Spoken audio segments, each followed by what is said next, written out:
ইতিমধ্যে শেয়ার বাজার কিন্তু ঊর্ধ্বমুখী গতির দিকে চলছে এবং বহু পয়েন্ট গেইন করেছে। এটা বাংলাদেশের গত 5 বছরে যতটুকু গেইন করে নাই, এই গত 2 মাসের মধ্যে এই নতুন আপনার কমিশন নিয়োগের পরে এর ঊর্ধ্বগতি আমরা দেখতে পাচ্ছি।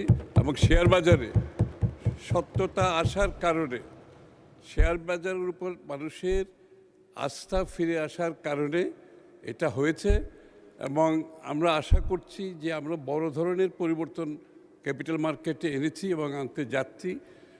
বাংলাদেশে শুধু দেশের বিনিয়োগকারীদের আস্থা ফিরে আসে নাই, লিস্টেড কোম্পানিদের আস্থা ফিরে আসছে এবং বাইরের ফান্ড ম্যানেজার যারা আছে তাদেরও আস্থা ফিরে আসছে।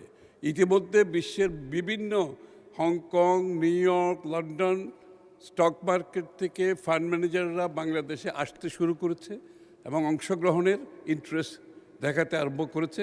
আমরা বিশ্বাস করি আগামী দিনে বাংলাদেশের ক্যাপিটাল মার্কেট একটি গ্লোবাল, যেভাবে পরিচ্ছন্নভাবে পরিচালিত একটি শেয়ার বাজার হয়, ট্রাস্টের মাধ্যমে, আস্থার মাধ্যমে, সেটা ইনশাআল্লাহ আমরা করতে যাচ্ছি এবং ইতিমধ্যে তার সফলতা আমরা দেখতে পাচ্ছি। শেয়ার বাজারে বিনিয়োগকারীদের যে আস্থা ফিরে আসছে এবং শেয়ারের ঊর্ধ্বগতি দেখে সেটা বোঝা যাচ্ছে। ইতিমধ্যে বিগত সিকিউরিটি এক্সচেঞ্জ কমিশনের চেয়ারম্যান সহ অন্যদের বিরুদ্ধে মামলা এবং তদন্ত চলছে। মাননীয় স্পিকার, প্রশ্নকারী সম্মানিত সংসদ সদস্যের জ্ঞাতে বলছি যে ইতিমধ্যে আপনারা জানেন নতুনভাবে সিকিউরিটি এক্সচেঞ্জ কমিশন গঠিত হয়েছে।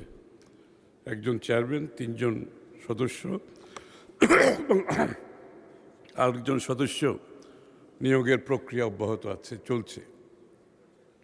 সকলেই এদের কেউ রাজনৈতিকভাবে নিয়োগ দেওয়া হয়নি, কাউকে দেওয়া হয়নি। এবং আমি ব্যক্তিগতভাবে অর্থমন্ত্রী হিসাবে আমি এদের কাউকে চিনিও না। আর নিয়োগ প্রক্রিয়া এত স্বচ্ছ ছিল যে এদের সবাইকে আমি ভালো করে চিনিও না। কিন্তু সবাই প্রফেশনাল, সবাই শেয়ার বাজার, ইন্টারন্যাশনাল ক্যাপিটাল মার্কেটের সাথে সংযুক্ত ছিল, তাদের এক্সপোজার ভালো, তাদের সততা নিয়ে কোনো প্রশ্ন আমাদের মধ্যে নাই, জানা নেই।